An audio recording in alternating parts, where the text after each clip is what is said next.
Bonjour à tous, c'est le grand débrief comme vous le savez dans Smart Tech et aujourd'hui il va être un petit peu spécial. Un seul commentateur en plateau, il s'appelle Yann Serra, c'est le grand reporter au Mag IT. Il a passé quelques temps à Barcelone avec moi et on va vous faire donc un débrief spécial Mobile World Congress et tout de suite dans Smart Tech.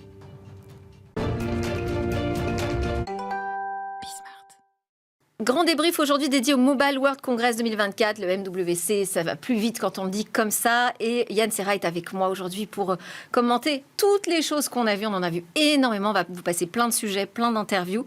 Donc on va aller vite droit au but. Bonjour Yann. Bonjour Delphine.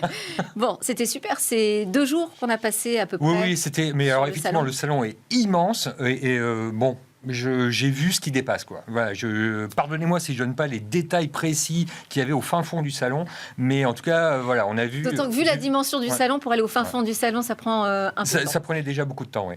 D'aller d'un stand à un autre, c'est à peu près 20 minutes. Bref, on va commencer avec le futur du smartphone, parce qu'on est au Mobile World Congress. On va parler du mobile. Bah, bien sûr. Il se passe des choses quand même dans ce domaine. Alors, j'ai publié une petite chronique pour savoir ce que vous pensiez de ce smartphone. Est-ce qu'il va devenir ringard, obsolète avec ces nouveaux appareils eh bien, qui prétendent pouvoir le remplacer ou en tout cas lui apporter quelque chose d'un peu plus sexy, à savoir des commandes vocales grâce à l'intelligence artificielle. Et on a vu sur le stand de Qualcomm eh bien, l'iPin qui est le produit de Human.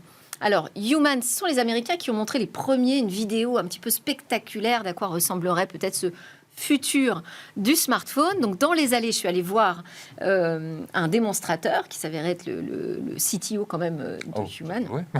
Voilà. Et au début, moi, j'étais très sceptique. Et en fait, sa démonstration m'a convaincue, je dois dire. Ouais. Bon. Parce que, alors c'est quand même, il faut préciser, c'est un appareil qui est totalement autonome. Il fonctionne sans le smartphone. Il a sa propre carte SIM. Oui. On peut le piloter par la voix. On peut accéder aux informations via une oreillette ou directement en affichage sur le creux de sa main, puisqu'il y a un vidéoprojecteur. Donc là, on le voit. Alors, il m'a fait plein de démonstrations. C'est vrai que c'est assez sympa, par exemple, pour lancer sa musique, pour, je sais pas, faire de la traduction directe. Là, par exemple, il s'amusait à me traduire parce qu'il parlait en anglais. Moi, avec mon anglais approximatif, donc de temps en temps, on se faisait des traductions réciproques. J'ai trouvé que c'était quand même assez chouette. Il a un problème, c'est que c'est lancé aux États-Unis avec T-Mobile. Et en Europe, il est là sur le salon justement pour trouver des partenaires, des opérateurs qui vont bien vouloir commercialiser ce produit, parce que la SIM, il faut bien qu'elle fonctionne avec un réseau mobile. C'est sûr, c'est certain. Et puis alors, on n'est pas à l'abri aussi que sur un tout petit appareil comme ça, ce soit connectable uniquement à un seul type de réseau, une seule bande de fréquence qui ne soit pas compatible du tout avec nos bandes de fréquence en Europe. Il y a peut-être ça aussi comme souci technique. Alors ça, je ne sais pas, il ne l'a pas évoqué. En tout cas, moi, j'en ai touché quelques mots à quelques opérateurs qui étaient sur place, français. Bon, qui n'ont pas eu l'air plus emballés que ça. Ils ont déjà plein de choses à gérer de leur côté. Je ne sais pas si commercialiser en plus ce type de produit, ça va être dans leur priorité. Je ne suis pas sûre que ça arrive tout de suite en France. Intéressant aussi, Deutsche Telekom, qui imagine le téléphone sans application mobile, justement. C'est un peu dans la même idée, en fait. Oui. C'est de dire, finalement, avec les IA génératives, il suffit d'interroger, comme un assistant vocal, son smartphone, et il va se débrouiller pour trouver, lui, les bonnes applications qui répondent à vos besoins. Donc, on voit quand même qu'il y a un truc qui se passe sur le mobile là-dessus. Alors, tout à fait. Alors, moi, de mon côté, qui suis plus sur le côté B2B, alors j'ai vu quelque chose un petit peu comme ça qui s'appelle le RedCap. Alors, le RedCap, c'est le nouveau nom d'un truc qui s'appelait avant 5G NR Lite. En gros, c'est la nouvelle génération du réseau 5G, enfin, nouvelle génération du réseau mobile pour, vous savez, les terminaux de paiement, pour le Linky, là, qui relaie le compteur électrique numérique. Donc, en gros, la problématique de ces appareils, c'est qu'en fait, ce sont des appareils auxquels on ne téléphone jamais, mais qui envoient des données. Donc, il leur fallait un réseau particulier. Comme LoRa, comme le réseau des objets connectés. Alors oui, mais sauf que là, c'est bien mieux, parce qu'en fait, là, on est sur de la 5G. Donc, la 5G, qu'est-ce qu'elle apporte par rapport à tout ce qui existait auparavant? C'est qu'en fait, l'appareil peut se déplacer. Il y a un débit qui est supérieur. Alors, attention, ça va être des appareils qui vont faire 10 fois moins, 15 fois moins de débit qu'un téléphone normal. Il n'empêche que c'est amplement suffisant pour faire des caméras de surveillance dans les trains. Bon, il y a un besoin, c'est pas que ce soit sexy, mais bon, il y a un besoin. Des caméras de surveillance dans les trains pour faire justement des équipements wearable, comme on dit, donc portatifs, dans le domaine de la santé, vous savez, des bracelets pour suivre voilà, des patients. Et en fait, alors, ça n'existait pas. On n'avait que l'ancienne technologie qui reposait sur de la 3G, parfois de la 4G. Là, on a quelque chose, ça fait un moment qu'on en parle, et en fait, ça a démarré à ce salon-là. Voilà, ça a été le point de départ où c'est lancé, donc ça s'appelle RedCap dorénavant. Il faut... Alors moi, ce que j'ai compris, parce que j'ai vu la démo aussi de RedCap, et par rapport à LoRa, qui était donc un réseau aussi pensé à très bas débit pour les objets connectés, en fait, l'intérêt aussi, c'est que ça fonctionne avec de la 5G. C'est-à-dire que, imaginons qu'on est dans une usine, et on en parlait des usines connectées, c'était un gros sujet là-bas, eh bien, qui est déjà couverte en 5G, on peut en plus rajouter ce petit réseau dédié, on va dire, aux objets connectés. On n'a pas besoin de créer un autre réseau. C'est ça, voilà, exactement. Ça se branche sur les antennes 5G. Alors, bien évidemment, en fait, il faut mettre à jour les antennes. Alors, les opérateurs parlent de 5,5G. Bon, voilà, après, il y a plein de noms marketing, 5G Advance, enfin bon, on s'y perd un peu là-dessus. Mais bon, il y a le 3GPP, qui est donc l'organisme qui décide des technologies, qui a donc sorti la Release 17, ça fait un peu nouvelle version de Windows. Et donc, tous les fabricants d'antennes doivent implémenter ce logiciel, et après, les opérateurs doivent le charger sur leur réseau d'antennes pour que ça fonctionne. Donc là, aujourd'hui, on commence à avoir des produits déjà qui existent, qui sont compatibles avec cette norme. Après, il va falloir qu'elle soit disponible sur le réseau. C'est le top départ. Je voulais quand même te faire réagir, Yann, sur Qualcomm, parce que ce que j'ai cité, la Human avec son petit pin et le smartphone de Deutsche Telekom, tout ça, c'était quand même chez Qualcomm que ça se passait avec ses puces. Est-ce que Qualcomm pourrait d'un seul coup devenir le nouvelle big tech, comme Nvidia d'un seul coup est allé dans la lumière avec les IA génératives? Est-ce que ça pourrait être le cas pour Qualcomm après tout? Je sais pas. Je n'en ai aucune idée parce qu'en fait, les Asiatiques, ça part un peu dans tous les sens en ce moment. Les Chinois ont, je ne sais pas comment ils ont fait des puces de dernier cri, alors que normalement, ils n'ont pas accès aux technologies. J'ai vu donc chez Huawei des puces justement qui doivent servir pour faire des appareils de RedCap. Et tourner des IA embarquées, en effet. Mais c'est aussi le cas.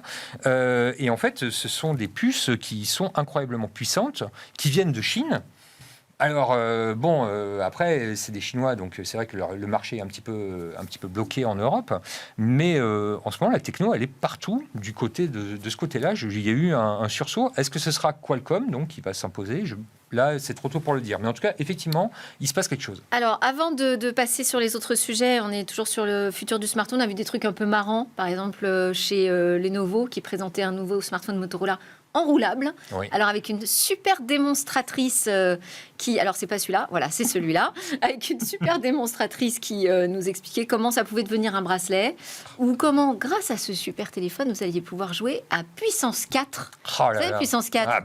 Très voilà. bien. Ouais. Alors, on pose le téléphone comme ça, plié sur la table, et chacun de notre côté, on joue notre partie, et on ne voit pas ce qu'a joué l'autre. Ah, c'est pas mal. Exceptionnel comme usage. Ouais, c'est bien. Et sinon, il y avait aussi l'écran d'ordinateur portable transparent, aussi chez Lenovo. À quoi ça sert? C'était la question, mais en tout cas, c'était très sympa. On a vu, comme sur tous les salons maintenant, les robots chiens, les drones, tout un tas de petits trucs sympas. Et puis des usines connectées. Alors justement, on enchaîne avec notre prochain sujet. On va parler des promesses de la 5G privée. Donc, on est allé voir Pierre-Gaël Chantreau, vice-président Europe du Sud chez Nokia, qui nous a un peu expliqué ce que ça représentait aujourd'hui, l'industrie 5G pour eux. Qu'est-ce que ça représente aujourd'hui pour Nokia comme activité, cette industrie connectée avec la 4G et la 5G? Alors c'est effectivement un secteur qui se développe rapidement, plus de 700 références. On atteint aujourd'hui 10% du chiffre d'affaires de Nokia et c'est ce qui se développe le plus vite, avec plus de 10% de croissance chaque année. Toutes les industries sont couvertes et cette transformation va s'amplifier dans les prochaines années. Quand vous dites 700 références, c'est-à-dire c'est 700 clients dans le monde, 700 clients industriels. En France, qu'est-ce que c'est? C'est combien? Oui, c'est 700 clients dans le monde. En France, on est sur plusieurs dizaines de clients, une dizaine en 5G. 4G reste la technologie la plus prévalente pour le private wireless. Mais 700, on pense que ça va devenir 10 000 d'ici 5 ans. Donc il y a beaucoup de croissance en face de nous. Et alors, le big thing aujourd'hui, c'est l'IA, l'intelligence artificielle et générative qui plus est. Et c'est intégré aujourd'hui dans les projets d'industrie. Absolument. Il ne suffit pas d'avoir les données. On a ici une démo on va vite parce que Michael Dell arrive pour la voir aussi. On a un partenariat avec Dell sur le Private Wireless. Donc qu'est-ce qu'on veut faire? Capter les données, avoir des sensors sur l'ensemble du dispositif industriel et ensuite pouvoir les exploiter. Et pour les exploiter, Nokia a créé le logiciel et l'intelligence artificielle pour que les travailleurs sur le site puissent avoir accès à tous les systèmes machines dans un langage simplifié et sécurisé avec des données qui sont entièrement contrôlées sur le site de nos clients finaux. Nos clients finaux, donc il voulait dire, mais sur les salons, on est un petit peu perturbé tout ce oui, bruit. bien Et puis sûr, surtout qu'on était pressé parce que quelqu'un d'autre allait assister à la même démonstration de leur super IA générative, la première dédiée aux ouvriers dans les usines. Une petite star que tu connais, j'imagine, Michael Dell, en personne. Non, c'est pas vrai. Michael Dell qui arrive, alors on va voir les images, qui arrive sur le stand de Nokia pour assister à la même démo. Donc évidemment, je vais un peu céder ma place. Voilà, on s'est poussé, on l'a laissé, puis on s'est dit, on va essayer de lui tendre le micro quand même à Michael Dell pour avoir une réaction. Qu'est-ce qu'il pense de toutes ces IA? Surtout qu'il a signé un super deal visiblement avec Nokia. Et donc là, j'y vais, au culot, il sourit. Et puis, bon, tu vois pas l'image, mais là, il y a une attachée de presse qui arrive et qui dit « Non, pas d'interview !» Voilà, donc on aura essayé, mais on l'a pas eu. Une réaction sur la 5G privée, et puis aussi ces IA génératives qui arrivent. Alors, tout à fait. Donc, ça a été la méga surprise du salon. Ça a une offre vraiment pertinente. C'est incroyable. Donc, pour essayer de le dire très rapidement, la 5G privée, ça sert à faire du Wi-Fi, en gros, sur des surfaces très, très larges. Le Wi-Fi n'est pas capable de le faire. La 5G privée est capable de le faire. Mais le problème, c'est que les équipements de 5G aujourd'hui, par Nokia, Ericsson, Samsung et d'autres, coûtent trop cher. C'est des trucs opérateurs, ça coûte beaucoup trop cher. Donc, depuis l'année dernière, qu'est-ce qui s'était passé? On avait des alternatives qui s'étaient créées. Des gens, Intel avait fait une petite carte, des gens, les Français, Amarisoft, avaient développé un logiciel, et ça permettait comme ça d'utiliser c'est des petites antennes pour faire de la 5G privée dans les usines. Ça fonctionnait. Alors après, on était un peu genre tout seul à le faire, quoi. Ah, c'est français, bon, voilà. Bon. Et surtout, en fait, il y avait le défi de dire à ces grands équipementiers que, ils étaient has-been. Et puis les opérateurs avaient l'air de dire, mais oui, tout à fait, nous sommes d'accord. Et là, cette année, patatras, Nokia arrive en disant, écoutez, nous, on a une solution. Et alors, j'ai vu la solution. En l'occurrence, elle rentre dans un PC, enfin un PC, donc un serveur, c'est une forme de boîte à pizza, avec la fameuse carte qu'Intel avait développée, et donc il y a tous les logiciels. Et alors c'est vrai que ça coûte $2000 pour 100 points de connexion sur une surface qui peut faire 1 km², je crois. Et donc c'est quand même $2000 par mois, attention. Bon, mais on est dans le domaine industriel, c'est pas le particulier qui va s'acheter ça, bien évidemment. Mais enfin bon, toujours est-il que ça fonctionne, quoi. C'est-à-dire que Nokia, qui pendant des années avait dit, moi, c'est ma techno, elle est fermée, c'est une boîte noire comme tous les équipementiers, a dit, écoutez, il n'y a pas de souci, on a compris, parce que derrière, s'ils mettent un vrai serveur, qu'est-ce qu'ils vont faire? Ils vont faire tourner dessus une intelligence artificielle. Eh bien oui, c'est-à-dire qu'ils vendent du service derrière. Mais bien sûr, c'est ça l'idée. C'est-à-dire qu'en fait, ils vendent le truc de base, et derrière, on va acheter et l'intelligence artificielle. Donc, qui fait, là, comme vous montriez, l'assistance aux opérateurs pour savoir... Alors, aux opérateurs au sein de l'usine, pas aux opérateurs... Aux opérateurs au sein de l'usine, pardon. Oui. Oui, en effet, tout à fait. Donc, voilà. Donc, du coup, en fait, Nokia a franchi le pas, et c'était assez intéressant. Rien n'est dispo pour l'instant. Ça sera en 2025. Qu'on le dise. Donc, mais en tout cas, c'est très intéressant. Sur l'IA, quand même un petit mot très rapide. Là, pour l'instant, j'ai été assez déçu sur tout ce qu'on a vu sur le salon. En fait, on a du ChatGPT qui va résumer ce qui se trouve dans la base de données du gars qui vend l'IA. Voilà, donc c'est juste avant... mais je pense qu'ils ont été un petit peu précipités. Il fallait qu'ils montrent quelque chose. Personne n'était prêt, mais en tout cas, je discutais avec Checkpoint. Alors, Checkpoint, ils font des firewalls. La cybersécurité. La cybersécurité, il me disait que de toute façon, d'ici à la fin du printemps, 100% des marques qu'on a vus là auront le même chatbot qui va renseigner. Alors bon, chez Nokia, c'est pour les opérateurs. Oui, alors c'est leur propre modèle de langage. Chez Nokia, chez Huawei aussi, ça s'appelle Pangu. Enfin bon, ils développent chacun leur solution. Chez Nokia, il s'appelle comment, je vais te dire, MX Workmate. C'est le nouveau partenaire en fait de ce. C'est pas plutôt le nom du chatbot, ça? C'est vraiment le nom du modèle de langage? Parce qu'il l'aurait entraîné très très vite quand même.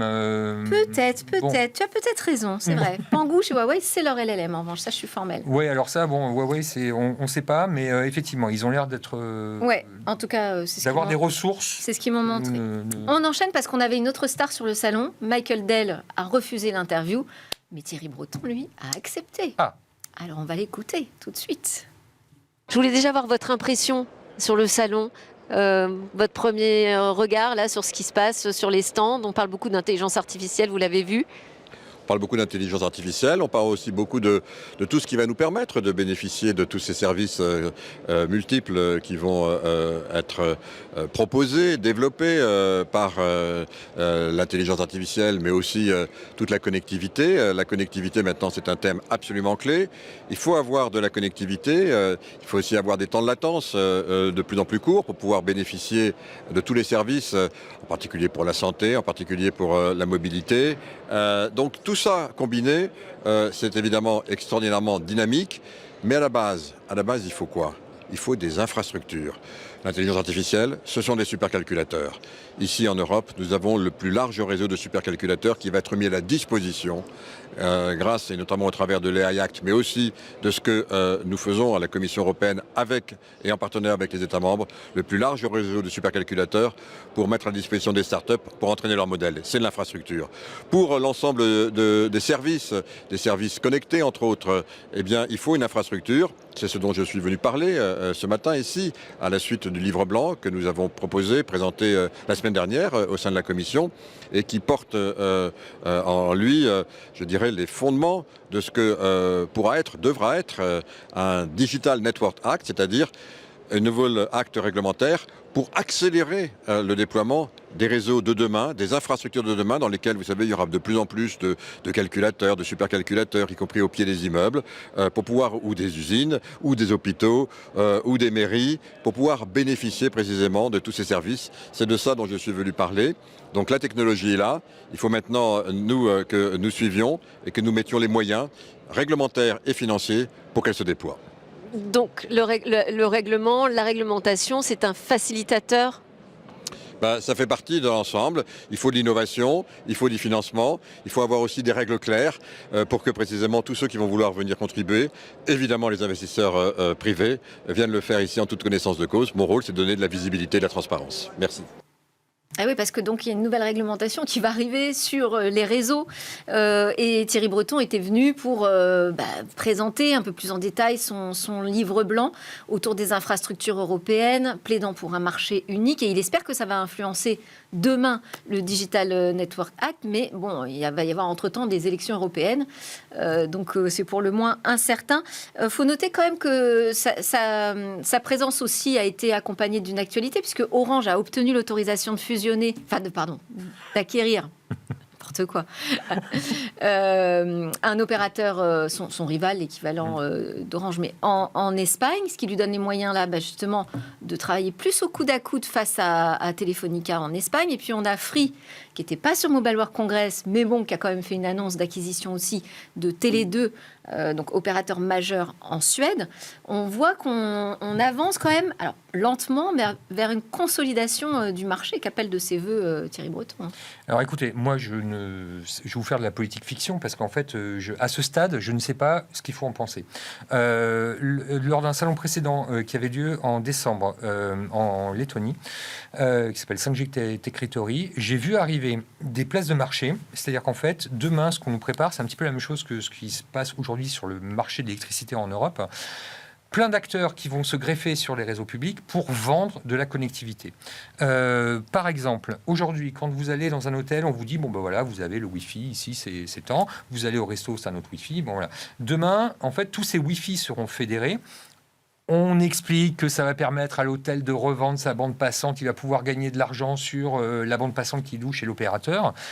Mais quelque part, ça veut dire que nous, on va plus arriver dans un hôtel, un restaurant où on nous donnera le Wi-Fi. Il faudra qu'on soit abonné à Tartampion Télécom Alors oui, pour avoir droit au Wi-Fi, ou alors peut-être à Orange, ou peut-être à Free, on ne sait pas, qui permettra d'avoir comme ça ce Wi-Fi dans l'hôtel, dans le truc. alors Donc là, ça, ce que tu abordes, on va en parler justement après, c'est sur toute cette nouvelle façon de monétiser finalement les réseaux.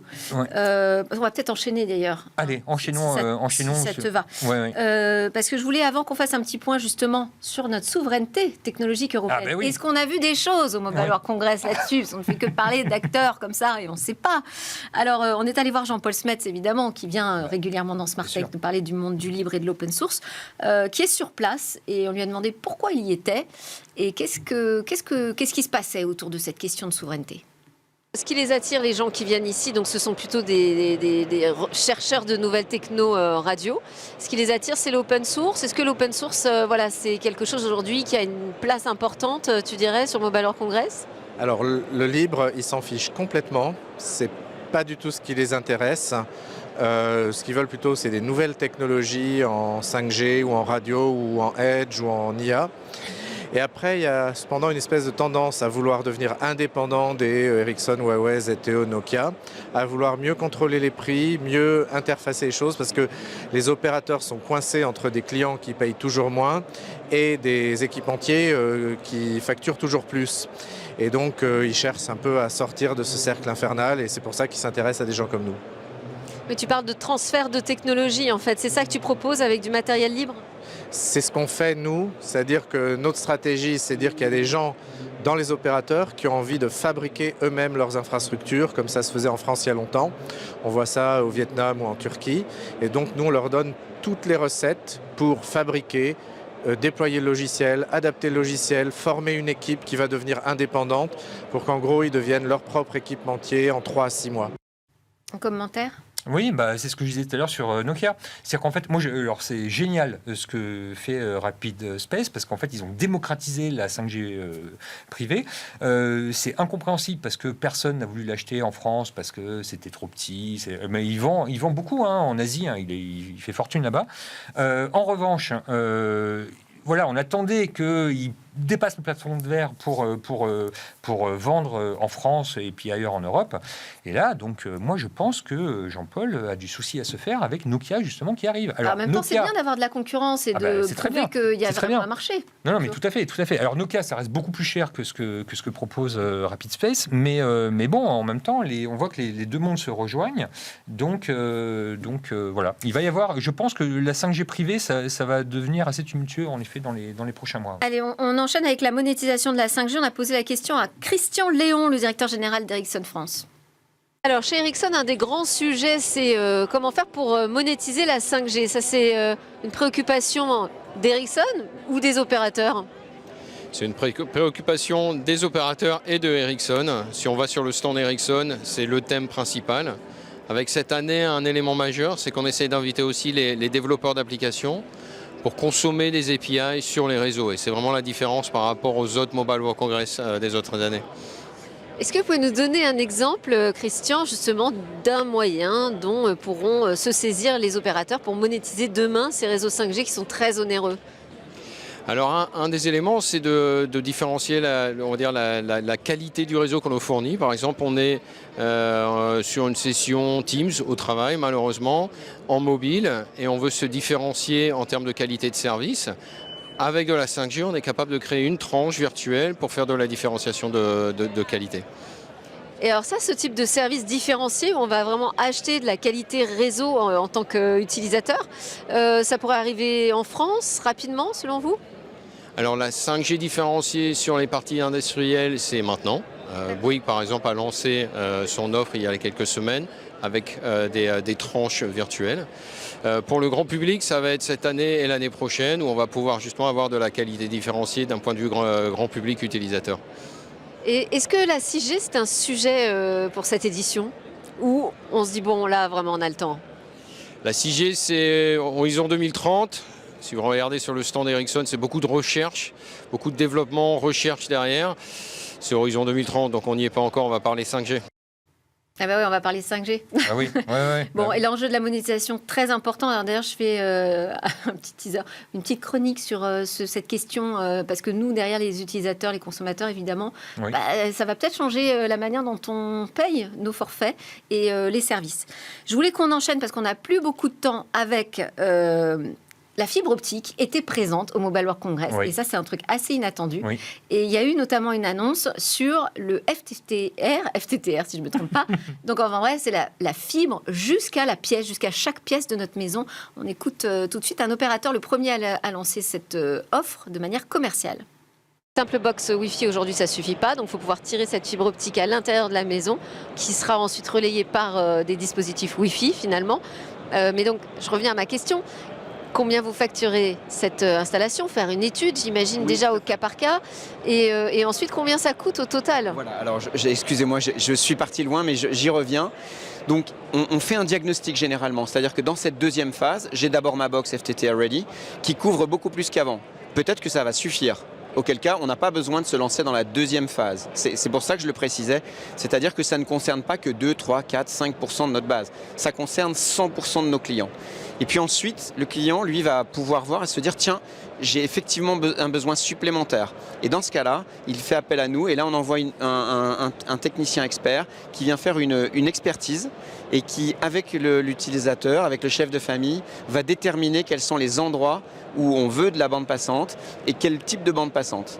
Et comme nous sommes dans un monde totalement fibré, on va pouvoir distribuer la bande passante comme on le souhaite. Donc si on a 1 giga ou 2,5 giga en entrée, on peut distribuer 1 giga ou 2,5 giga directement en sortie à l'autre bout sans la moindre déperdition. Et là, dans ce cas-là, qu'est-ce qui se passe? Bien, il va y avoir une installation supplémentaire. Celle-ci, elle est facturée 150 € et elle prend entre 2 heures et 3 heures. Notre expérience avec nos alphas, on en a déjà fait plus de 200. C'est que ça prend bien 2 heures à 3 heures, le temps de bien faire correctement. Et on déroule cette fibre invisible. Alors, soit nous avons déjà un réseau existant dans les murs, pour les maisons les plus récentes, dans des goulottes quand des gens ont déjà des passages de câbles qu'ils ont fait en apparence sur les murs, ou sinon carrément sur le mur. Et là, notre fibre est autocollante, elle est transparente et elle est flexible, et donc elle épouse la forme des murs. Et là, on a tout le bénéfice de la fibre optique, c'est-à-dire que ce qu'on appelle la mini-box à l'autre bout a strictement le signal de démarrage. Eh ben, un mot de conclusion, Yann. Un mot de conclusion. Bon, alors, je vais conclure sur ce qu'on vient de voir. Oui. C'est génial. C'est super. Donc, dans le B2B, ça s'appelle le POL, optique, LAN, passive. C'est très bien parce qu'en fait, ça va remplacer tous les câbles en cuivre qui sont hyper épais, qui pendouillent. Il faut creuser des tranchées, des machins et tout, par de la fibre optique qu'on va tirer vraiment à l'autre bout d'un supermarché. Donc, voilà. Et ça va coûter beaucoup moins cher. Ça va être beaucoup plus facile d'avoir, en fait, le haut débit qui arrive sur la box, de pouvoir le transporter jusqu'au bout, à l'autre bout en fait de la place. Ça, c'est un truc qu'on attend beaucoup, mais y compris dans les entreprises, pour vraiment remplacer il y a du cuivre de partout, et mettre de la fibre dans les murs, c'est super. Merci beaucoup Yann Serra du Mag IT d'avoir été avec moi pour ce grand débrief spécial Mobile World Congress, et merci à vous de nous suivre sur Smartech. On se retrouve très vite sur les réseaux sociaux, en podcast, sur Bismart, comme vous voulez. Excellente journée à tous.